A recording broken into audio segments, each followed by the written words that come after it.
Hi, Millie. How are you? Hello. I'll point out, as I do in all of these sessions, though we're pre-session right now, the YouTube live stream is active. So Okay. that said, I don't imagine anyone has navigated to that link that I have just now posted. But that's Okay.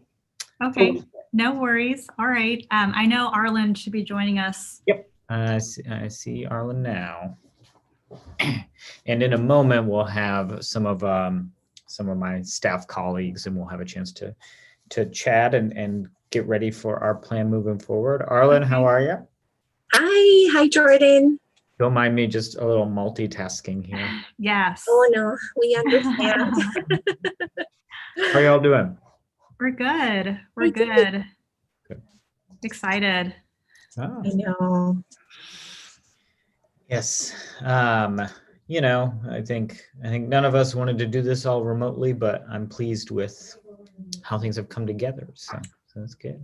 Yeah, you all have been doing an amazing job. I've sat in on a couple of the other live sessions, and I went asynchronous this semester, so I can only imagine all the extra details that you're learning on the go. That is fair.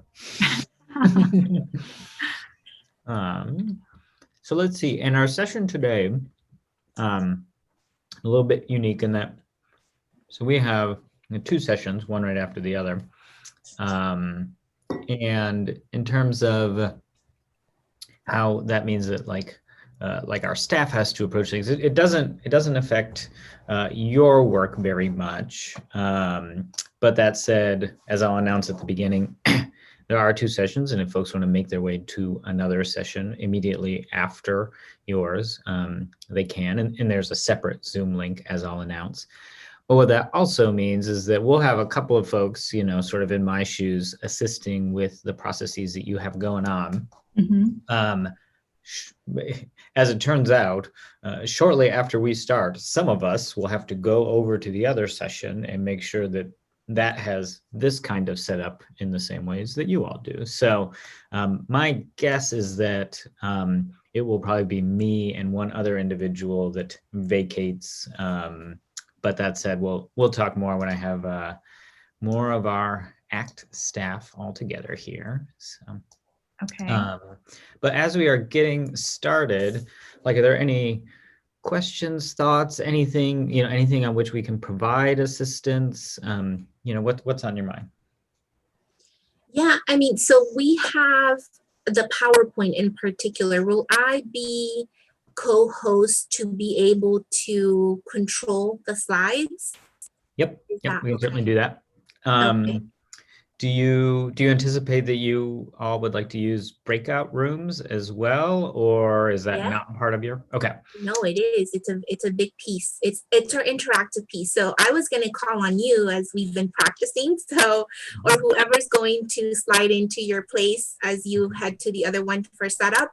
Mhm. Then I'm going to call out when we get to that think, pair, share exercise. for that person to go ahead and do the breakout rooms for about 2 minutes.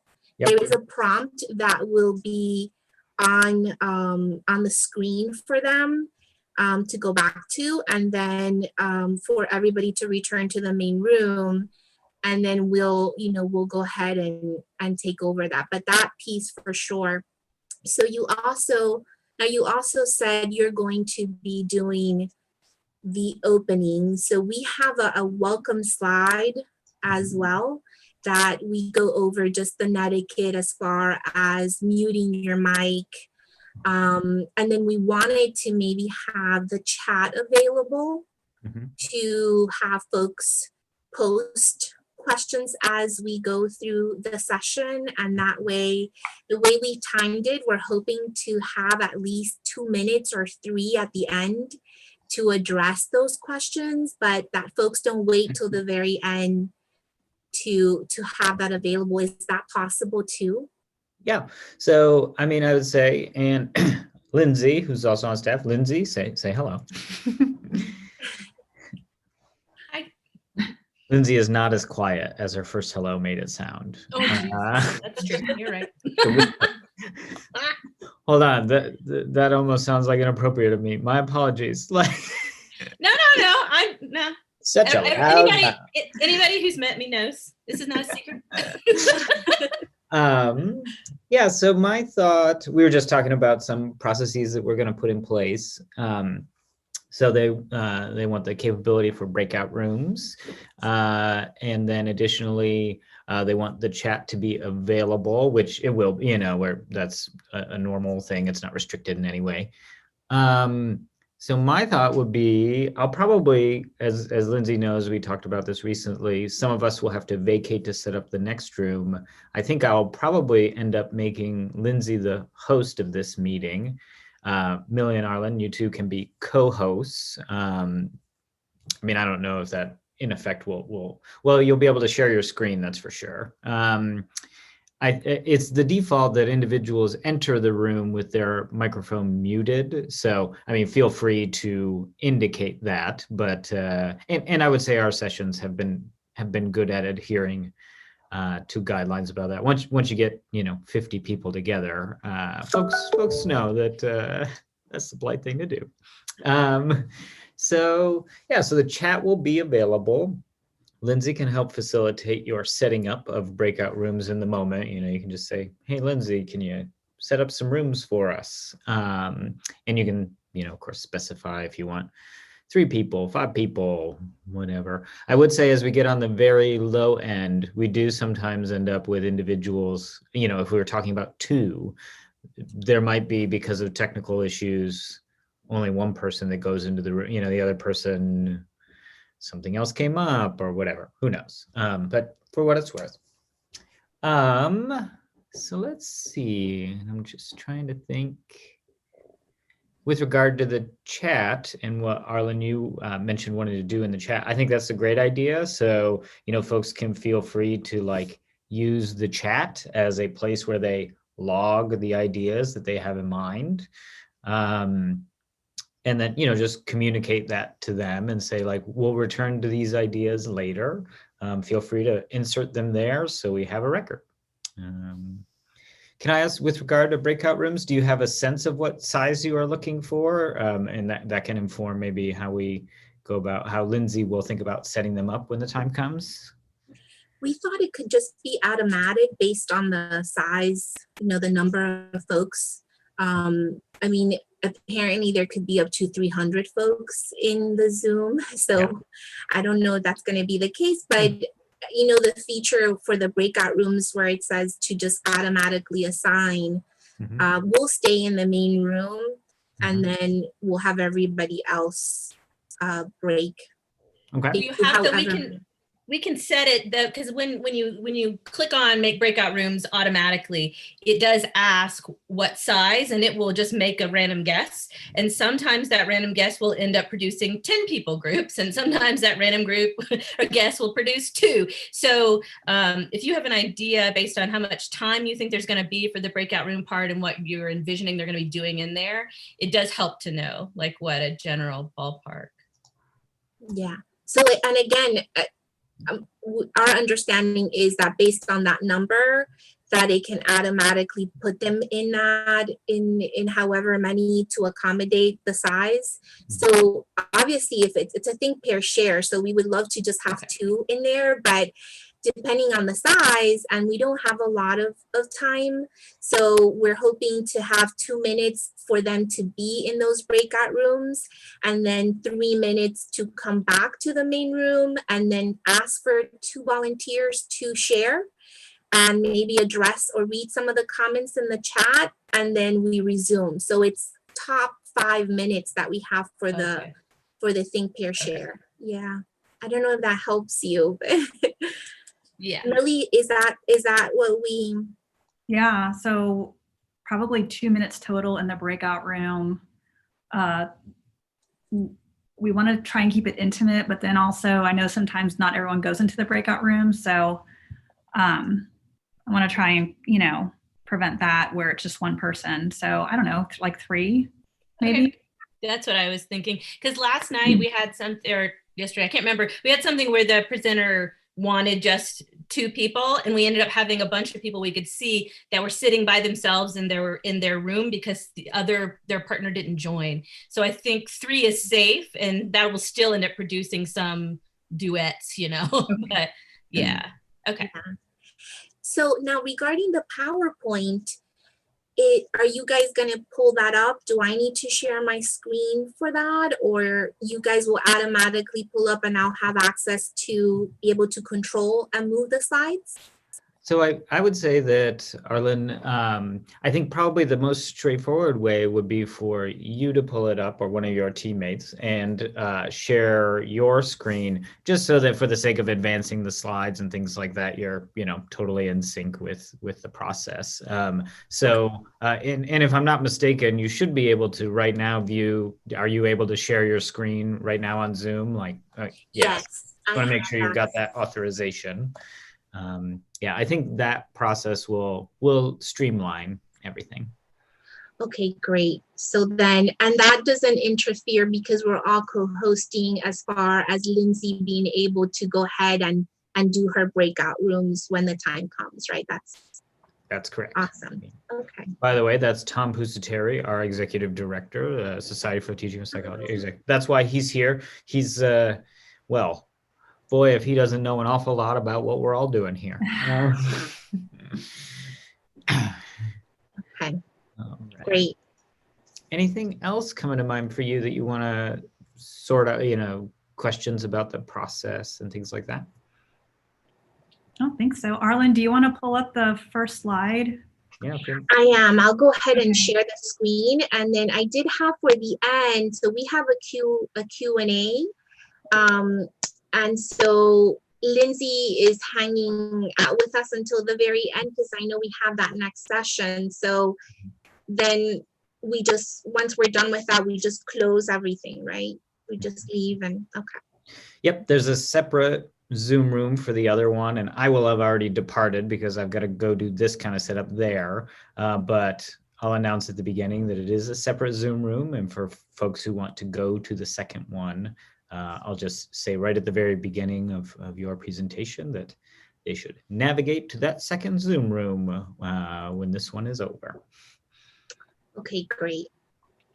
In terms of the question and answer period, it might depend largely on how many people we get. If it's a big group, how do you prefer to actually take the questions? I know you said you want people to keep a record in the chat. Are you two planning on scrolling back through the chat and finding questions that you want to answer? Or do you want me to do that and try to package, bundle similar questions and present those to you? Do you want to call on people? We've done all of those. So whatever works. What do you think, Millie? I mean, it sounds nice that you can bundle maybe questions for us. That's what I was thinking too. That would be great. Okay. Sounds good. Thank you. So now when I share my screen, you guys are seeing the slide, but we see everybody else as well. And then we have 6 people have entered. So is that stays, that's gonna stay. Yes, so you as co-hosts or hosts will be able to see participant lists and folks in the waiting room. Of course, when the time comes, we will bring everyone in from the waiting room, and then someone like Lindsay or maybe Tom, I'll give Tom access to this as well. There will probably be folks who join after the beginning of the session. They will enter the waiting room, but then we can click to admit them very quickly. So that is another capability we have. I'm going to give Tom co-host status as well. Thank you. And yes, I am going to give Lindsay host status. As much as I hate to give up the power, I can't. No.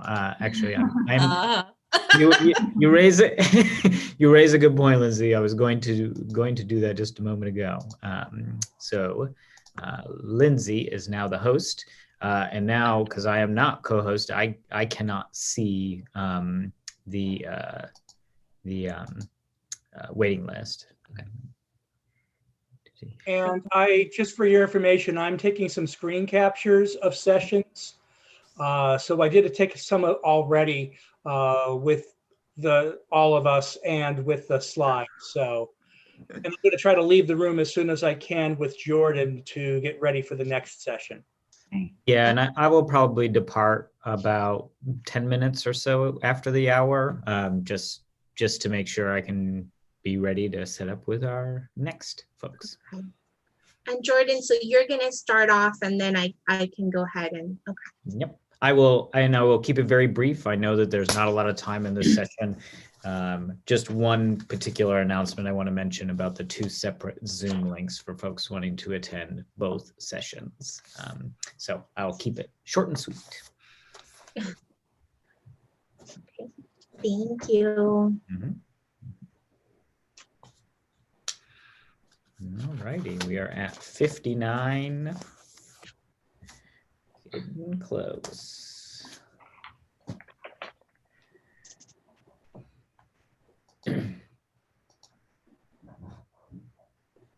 Lindsay, are you able to see, do we have any other of our staff folks, Tyler or Melissa or Jen? Or not yet?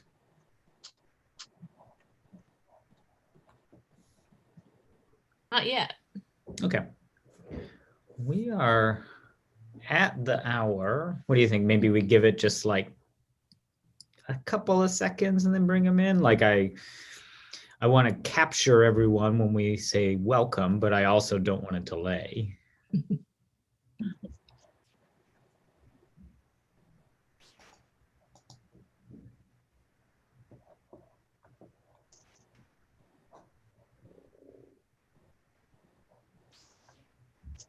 Number all of a sudden just went up because people obviously, they saw, oh, it's 1 o'clock. I'm going to click on my Zoom link now. And then it takes a few minutes if it's the first Zoom of the day to get things going. And we are the first one, right? Yeah, for today. Mm-hmm. And I will say I will not do anything to announce my departure.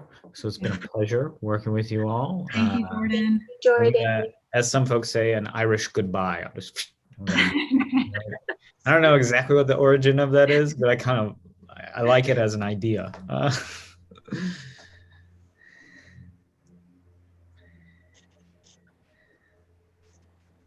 Shall I let them in? I'd say so. We have 29 waiting in the waiting room. So I'm going to admit them all and they will all start popping up. And please do begin the recording. Yeah.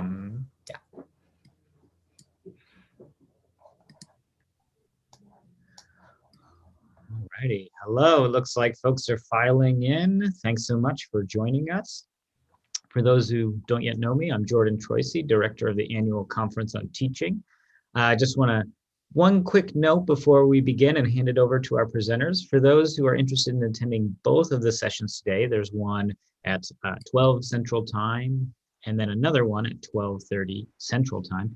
If you are hoping to attend both, those are in 2 separate Zoom links.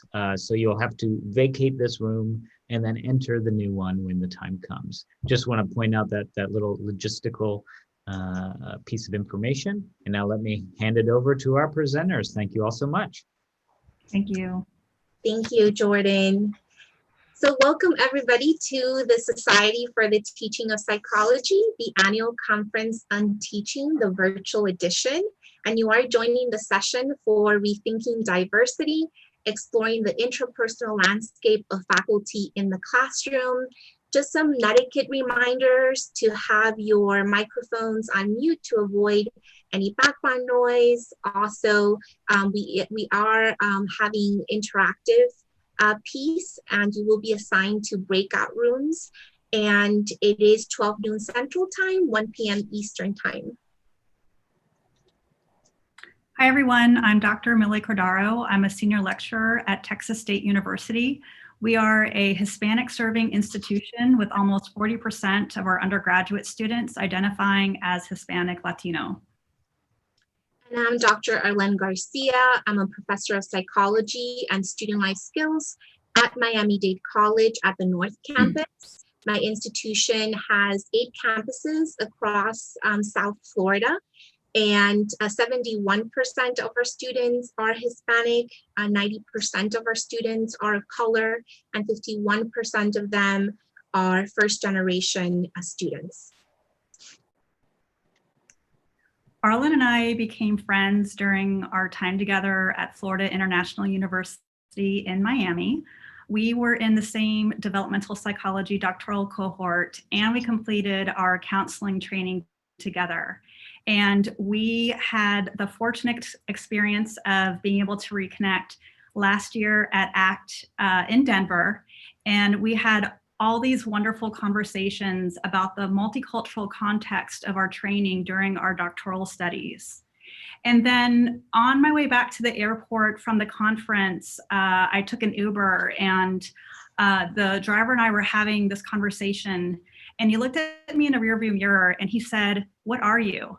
And I laughed, and I filled him in on my multi-ethnic background. And then I said, "Are you originally from Denver?" And he laughed and said no.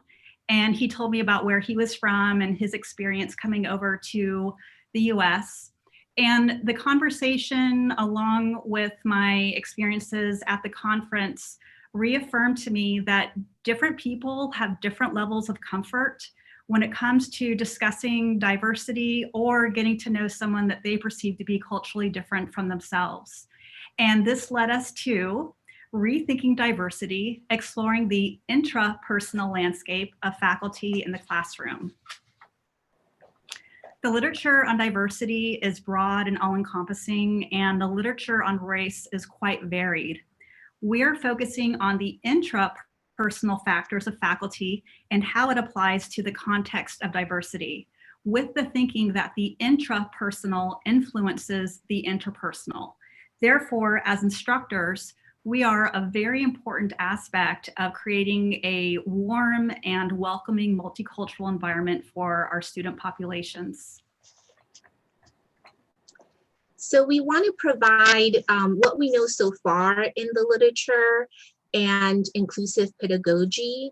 And we know that for higher education, there's trainings for faculty to be more culturally sensitive, more inclusive, and in particular from the Association of College and University Educators, ACU. I just have a couple of quotes regarding inclusive pedagogy. We know that on average, for students who perceive the curriculum reflecting diversity, also perceive that the institution has achieved a positive climate for diversity. And then we might also hear that maybe faculty might say, I really don't care what color my students are, and believe that somehow lays the issue of race to rest. And what we know is that telling minority students that race doesn't matter means very little. We know that they also identify forms of bias that people in the majority might not observe. And then we also know that there's prejudice or believed to be prejudice when maybe it doesn't exist. But the focus on the feelings, and in the words of W.I. Thomas's, real in their consequences, the feelings and the impact that's left for the students can't really be dismissed. And that's the focus again on these intrapersonal factors for faculty, not just for the students. Also, we know a lot about implicit association tests or implicit bias tests. The PowerPoint has it linked to the Harvard study for implicit bias, and there's quite a few in there, specifically for the race IAT. The white preference is pervasive in American society. Almost 75% of those that take the IAT revealed an automatic white preference. And in a meta-analysis in 2009, that automatic white preference expressed in the IAT, the race one, was established to signal discriminatory behavior. So that predicted of racially discriminatory behavior is really important to be aware, to note. The implicit bias tests are very personal, and they definitely shed the light on some of our blind spots. So they're really great to take, again, to build that awareness about diversity. More that we know about as well is microaggressions. And this is coming from the counseling literature. We know for the microaggressions, Dr. Daryl Wynn-Sue, he's a very prominent voice in the field of diversity and counseling. And we know there's also different types with microaggression assaults and insults and invalidations. And they're verbal, nonverbal, intentional, unintentional, and again, communicate these negative messages solely on belonging to a marginalized group.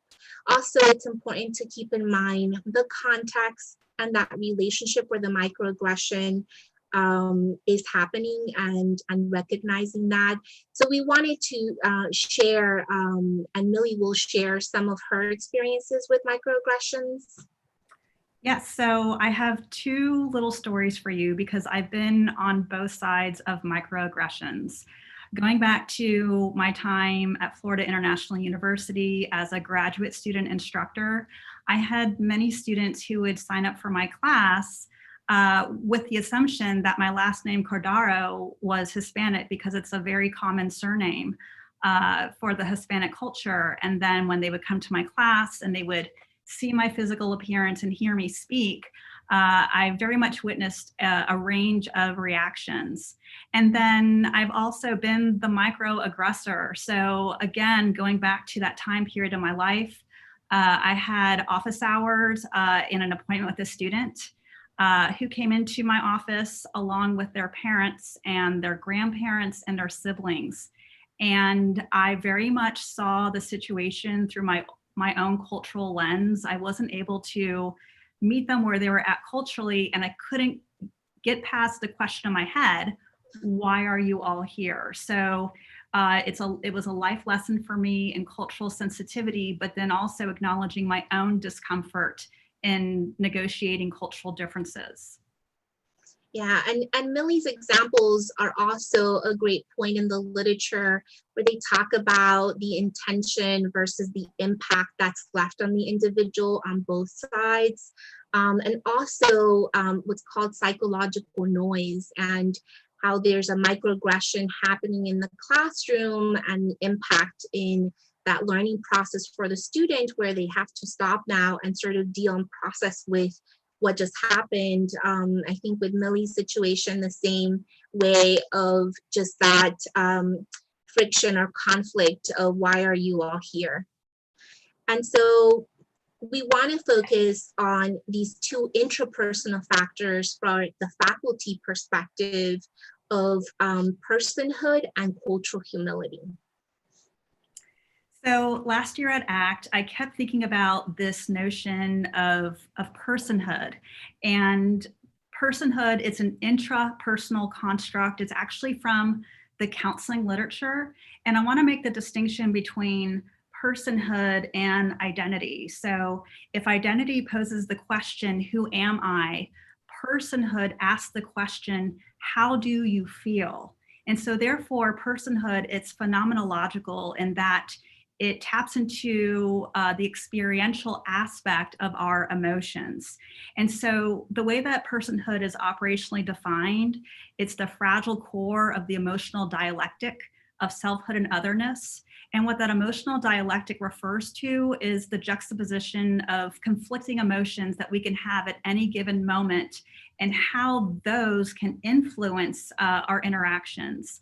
And so faculty personhood is acknowledging our emotional experience. So in other words, what do my feelings tell me about the situation? And then in turn, how do I interact with others based on how I feel? And so the point I'm making here is that as faculty, we can possibly take that fragile core or the emotional aspect and discomfort of ourselves into the classroom with us, with our students. And that in turn can influence how they feel accepted and understood based on their background as well. One construct that can help to explore faculty personhood is cultural humility. Cultural humility is interpersonal, but it's also an intrapersonal mechanism that involves a willingness and openness to reflect on ourselves. Cultural humility includes having an awareness of our personal limitations. And according to the theory, everyone has some degree of personal limitations when it comes to understanding cultural differences. As a practice, cultural humility means to engage in self-reflection and self-critique.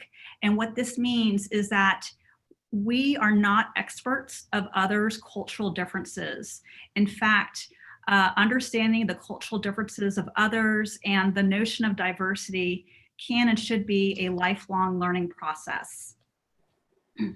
In fact, cultural humility has already been applied to psychology education with the recommendation that faculty should engage in ongoing self-exploration. And then by exploring faculty personhood through the lens of cultural humility, we can acknowledge that there is, in fact, this emotional aspect that we might use as we interact with various student populations. An unaddressed aspect of acknowledging personhood and practicing cultural humility that is not in the literature just yet is the new and emerging construct of cultural vulnerability. Cultural vulnerability in this presentation is hypothesized and introduced as acknowledging the emotional aspect and potential discomfort experienced when we are becoming familiar with someone that we perceive to be culturally different from ourselves or disengaging in diversity dialogue. The practice of cultural humility involves reflecting on our personal limitations, and cultural vulnerability can be an avenue for the self-reflection and potential self-improvement. Focusing on faculty-related intrapersonal factors associated with both cultural humility and cultural vulnerability may improve the interpersonal exchanges that faculty are having with their students. So with the cultural vulnerability and practicing humility and having a little bit background with the faculty personhood, we wanted to share with you a little bit about us, and then that can lead to our Think, Pair, Share exercise where you're going to get to explore, hopefully, and be culturally vulnerable. And this is a picture of us back in 06, 07.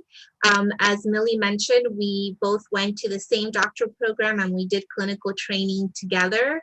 And this was Sundays that we would go every other month or so. There were jazz concerts and all of the different labs would get together and sort of decompress for the week. FIU, Florida International University, is also very diverse. They have over 61% of their student population as Hispanic, and our graduate program was also very multicultural. I was born in Nicaragua, and came here when I was 8 years old. So we had Central America, we had Italian American, we had Germans, we had Taiwanese, we had Cuban, of course, and that cake in particular, if it's not Cuban, it's from Publix, our Hispanic version here in Miami. I had made flan, we had sushi, and we sort of, as we were practicing and thinking back just of how rich and diverse again we all were in that program. So we're hoping that you dive into in our Think, Care, Share, and also share your background. And we're going to take you also to a North Carolina reference, and also focus in a prompt question as you guys get to be put into the breakout room. So we would like you to focus on this third bullet as you guys get paired up, and hopefully you can go back to this as well and read through. They have really great resource.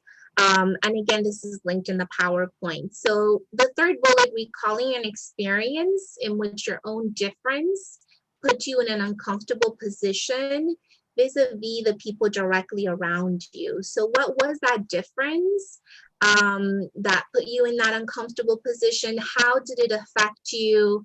And trying again to exemplify here that personhood and that cultural humility to cultural vulnerability. So Lindsay's gonna spread you into these breakout rooms now, and we'll spend about 2 minutes in there, and then we'll come back and hopefully we'll get some volunteers to share and process a little. So Lindsay? Alrighty, so I've got you guys divided up. I see some people have left though at the thought of having to think, pair, share, like our students might sometimes do. So let me quickly shuffle some people around. Also, our presenters and our ACT team, you might get a invite, but just don't accept it. Okay. All right, let's see what happens when I open all the rooms.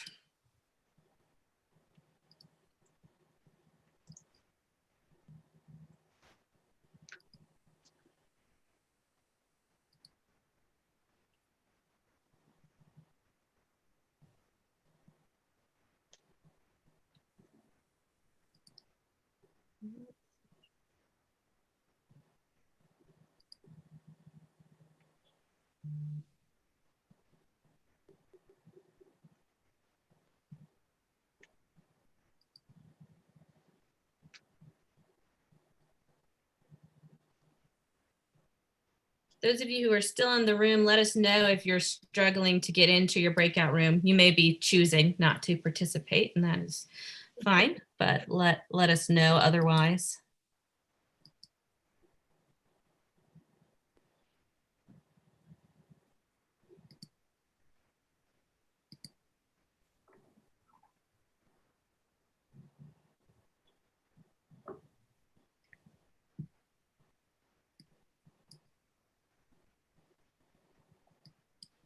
Do we want to maybe give them another minute and then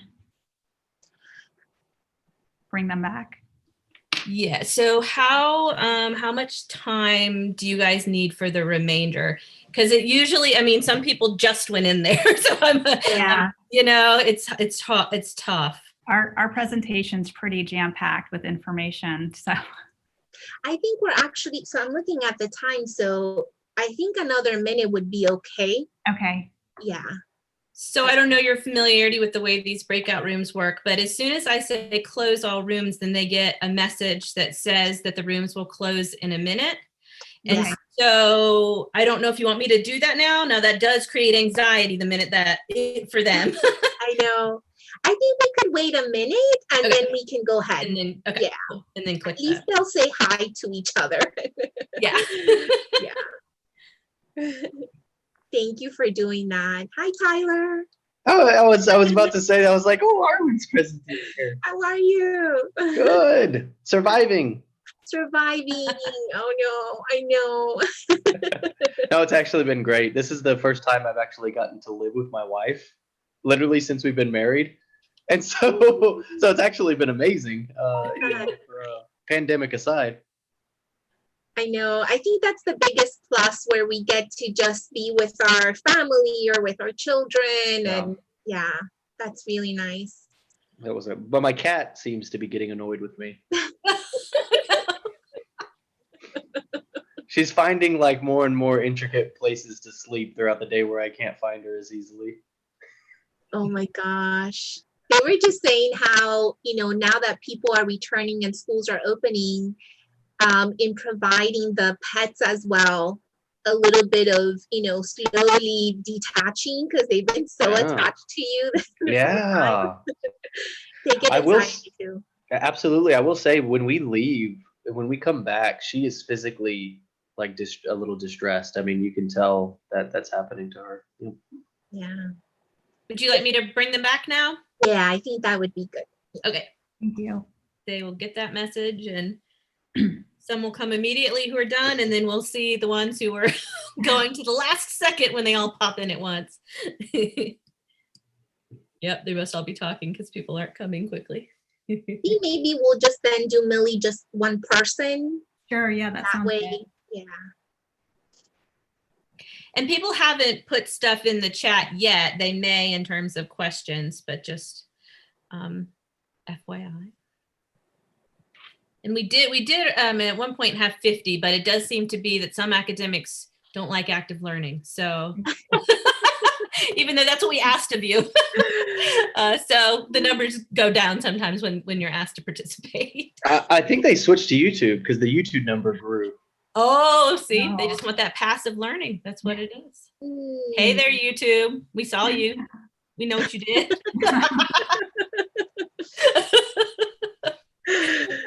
I know. Oh, here they all come. Oh no. We were Think kicked out too soon. We weren't really quite done. it's Aw. tough when there's only 30 minutes, but I think we have them all back if you guys would like to pick back up. Okay, wonderful. Yeah, I know it was such a short time, and it's not like your traditional thing pair share, because there's quite a few of us in here. So, but if we can have at least one person just share and process what you guys were able to chat about.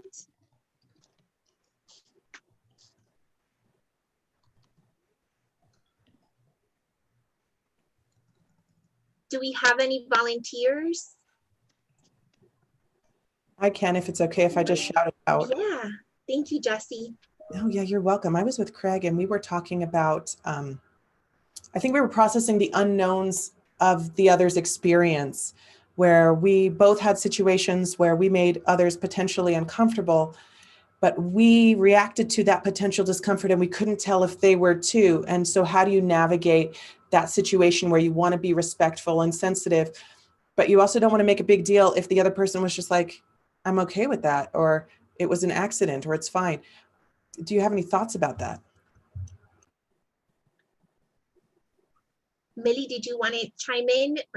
Sure. First off, I love that you acknowledge that, that you've had an experience that is uncomfortable, and in turn, you're wondering if you've made them uncomfortable. And I think that if we look at cultural vulnerability through that lens of cultural humility, being humble means, having the courage to ask the question, is this okay for me to ask? Or I don't want to make you feel uncomfortable. And just, to me, being really congruent and authentic in the moment. Yeah, I think that's a big message that we want to leave, in just the fact of asking, and the fact that even if you do feel uncomfortable, that's okay. That's the beginning, right? Like when we have that friction and we're not sure, and then folks, just validate and say it's okay. But the fact that you went there, that's that cultural vulnerability. So so that, those little steps are all part of that process. Yeah. I think just for the sake of time, because of the breakout room minutes that we left in there, We do appreciate that Jesse jumped in there. You were vulnerable to Jesse here with us in doing that. And we're hoping that you take this experience and, maybe in your department meetings or whatever you guys do as faculty, that there's those opportunities where you can step into and have these types of discussions and just explore, and then obviously thinking of how that's going to go back into our classroom. So we appreciate that you guys participated in that. So we'll head into that second part of the presentation, again, for the sake of time. Mm-hmm. So ACT in Denver was pretty transformative for me.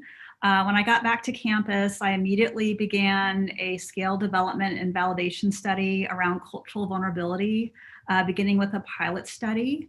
In the very beginning of the study last year, I generated 24 survey items for cultural vulnerability that I based off of the literature and then a measure of vulnerability.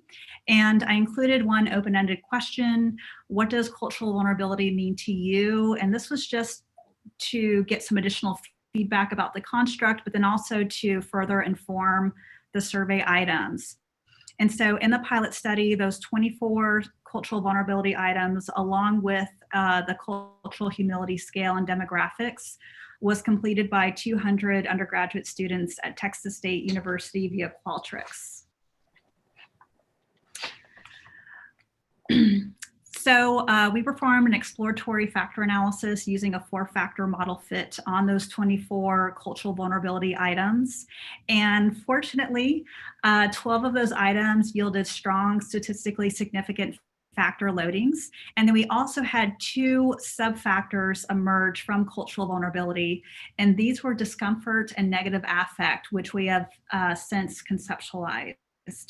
And I want to say here with this preliminary analysis that the findings are going in the right direction with regard to discomfort and negative affect, in that for faculty that there is this emotional aspect of ourselves, that potential fragile core of personhood that we do take into the classrooms that in turn can affect how we interact with our students. Currently, those 12 remaining cultural vulnerability items are being reviewed by a panel of graduate students that I have trained.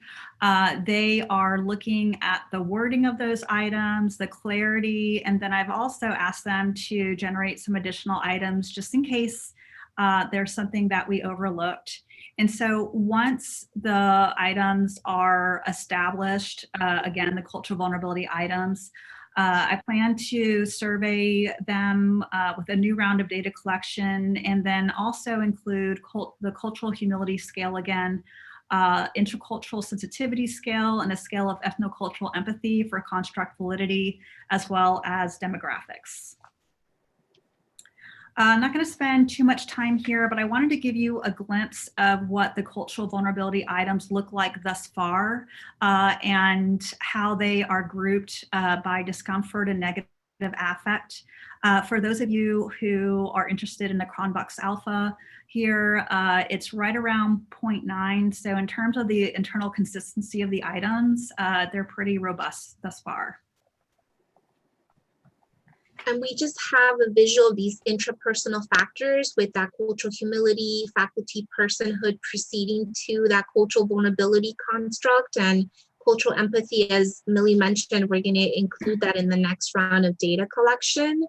And then just broke down under cultural vulnerability, the discomfort and negative affect subloadings that we found. And obviously this is all pilot exploratory, and more will be revealed. And so our takeaways. Yeah, so in this presentation, we've introduced to you several intrapersonal factors, personhood and cultural humility, that we believe to be a theoretical basis for the emerging construct of cultural vulnerability, which has 2 subdomains of discomfort and negative affect. And our overall goal here is to make the uncomfortable more comfortable, so that we can have these diversity conversations with others that we perceived to be culturally different from ourselves. And just future directions, we're hoping to maybe have some articles. We might want to do a follow-up presentations. And then that interpersonal cultural vulnerability tool manual of sorts. And I just want to piggyback here off of what Arlen just mentioned. The overall aim of the Cultural Vulnerability Survey is to create a tool that faculty can use in diversity trainings. And if cultural vulnerability is present, we want to help to normalize those feelings so that faculty feel more comfortable interacting with diverse student populations. And then this theme, this notion of personhood, it runs through the cultural vulnerability validation study, but I've also used it to couch the notion of compassion fatigue for faculty in higher education. It's an article that's in press that's about to come out any day now. And again, I'm really trying to hone in and raise awareness on that we are people as faculty and that we have feelings, and especially with the pandemic, that we need to really look at and address faculty mental health as well. Then lastly, we're exploring diversity and working in teams. There's a lot of literature on that, and the importance of having students work in teams that are diverse, and then how that's going to foster the students' career readiness. So that's another area that we want to explore. We're excited, and I know we're out of time already, so thank you so much. We have our contact information, and I don't know if we have anything in there, Lindsay, for questions.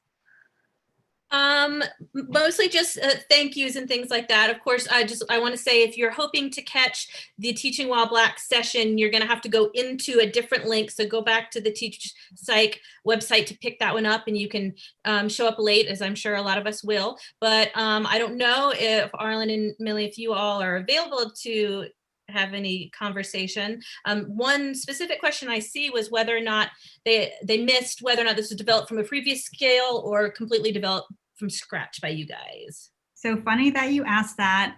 Ironically, given everything that's out there with regard to vulnerability, the construct of vulnerability has very little research legs under it.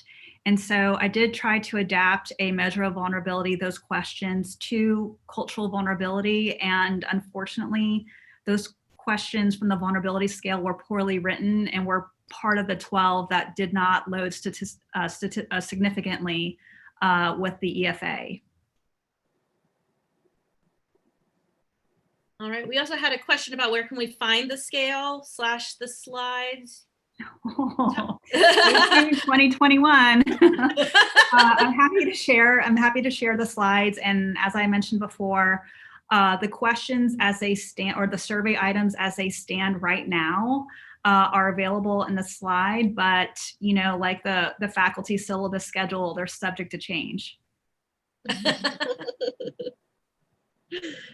Any other questions that people either want to put in the chat, or we have a small enough group such that you could probably raise your hand and engage directly?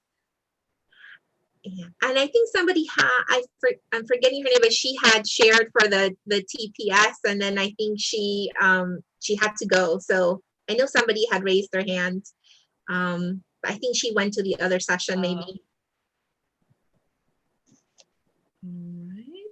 Okay. Well, I think this, I mean, it's not really my job to make comments here, but I'm just personally really interested in this. So Thank you. I was scribbling notes because I was definitely thinking about, I know that your scale's not ready yet, but even just using it with my graduate school psychology students, all the courses I teach with them have strong humility and anti-racist components. And I was like, ooh, I want them to take it at the beginning of their grad program and at the end and do a kind of reflection and stuff. So I'm already thinking, because I'm trying to think about the developmental process that someone goes through when they are confronting differences between themselves and others in a way, in like a true way, you know. And I was there's got to be a model. I know there's a model for identity development, but I'm specifically thinking about like the people I teach, which are mostly white women, because these are future school psychologists. And so I'm just thinking about like what is the developmental trajectory, and this I feel like will plug right in. So I'm pumped.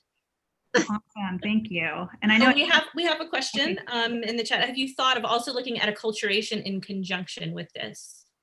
That's a great question. And right now we're just sort of taking one little slice of the pie. And again, as developmental psychologists, which Arlen and I are, there's the identity piece, but we're really trying to tap more so into the personhood and the emotional experience. So at some point further on down the line, we'll probably start to look at some of those relationships. But right now we're trying to focus on establishing those psychometric properties around the scale itself. Anything else? Well, I hope you guys do submit for next year for ACT. I think I know a guy for that. So I'd like to see that for sure. All right. Well, thank you guys so very much. Thank you so much, Lindsay. Thank you for the feedback too, and for everybody that's just stayed and hang on. I know Daniel has his hand up. So. Oh, he might be clapping. I think he's clapping for you. Okay. No. Great. Well, we have our contact info there, so you guys can definitely reach out, and we have, all of the stats and all of that available too. So. All righty. Well, thank you so much. With that, I'll go ahead. I ended the recording, and I'm going to end the meeting as well, so that if you want to catch the last 20 minutes of Teaching While Black, you can try to hop over there and check that one out. All right. Thank you guys so much. Thank you so much. Take care. Thanks, Lindsay.